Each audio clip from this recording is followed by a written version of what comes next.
Mas eu estava lendo sua coluna aqui enquanto você falava e vi que você também trouxe que tinha uma ala radical que chegou a sugerir a prisão do Alexandre de Moraes, Sim. se decretado esse estado de defesa no TSE? Sim, foi uma reunião, a gente, ao longo de dezembro, nós noticiamos na coluna diversas estratégias que estavam sendo discutidas pelo então presidente Jair Bolsonaro para evitar deixar o poder.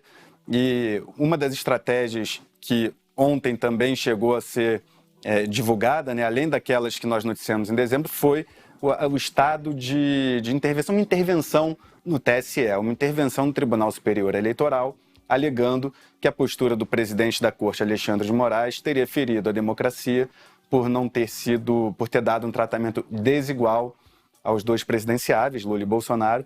E o que acontece? Segundo essa ala radical, que é composta por políticos de dois partidos, embora não tenha o apoio institucional das legendas, e foi isso que brecou, ele não foi adiante, mas o que chegou a ser discutido era prender o Alexandre de Moraes. Por quê? Só fazer intervenção no TSE não surtiria efeito. Já havia essa avaliação do núcleo do Bolsonaro de que, a partir do momento que fosse decretada a intervenção no TSE, o próprio tribunal e o Supremo Tribunal Federal reagiriam e anulariam esse decreto do Bolsonaro. Portanto, essa intervenção precisaria vir acompanhada também da prisão do ministro Alexandre de Moraes. Isso não foi à frente, tá? O próprio Valdemar da Costa Neto, presidente do PL, foi muito firme ali em relação ao Bolsonaro, ao negar qualquer tentativa de novo movimento após a contestação das urnas eletrônicas. A gente lembra que logo que acabou o segundo turno, o PL apresentou uma ação contestando, né, a integralidade das urnas eletrônicas, dizendo que poderia haver risco de fraude.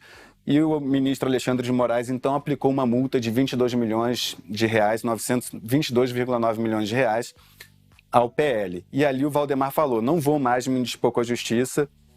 Avisou ao Bolsonaro que tinha feito todos os movimentos que poderia ter feito e que não haveria uma nova disposição. Então, esvaziado, Bolsonaro não conseguiu levar adiante nenhuma das novas possibilidades que chegaram a ser discutidas. E interessante, Capelli, o que você estava fazendo me lembrou duas coisas. Primeiro, eu acho que na véspera do segundo turno, na véspera não, mas um pouco antes do segundo turno, teve aquele momento que se reclamou no TSE das inserções em rádio, né? Teriam favorecido mais a Lula e menos a Bolsonaro.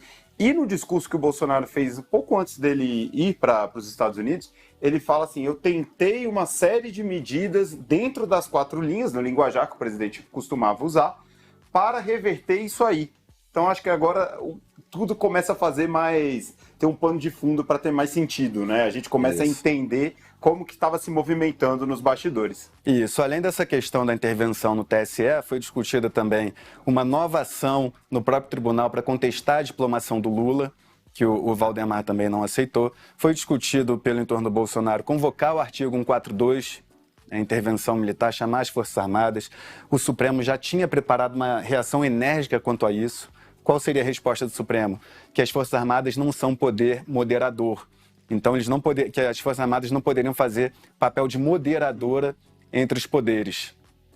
Então, já havia todo um antídoto para impedir que Bolsonaro conseguisse tentar anular o resultado das urnas. O que aconteceu? O então presidente ficou sem apoio político e aí, sem força da classe política, isolado, mesmo no próprio PL ele não tinha apoio, ele acabou tendo que se conformar e viajou para os Estados Unidos.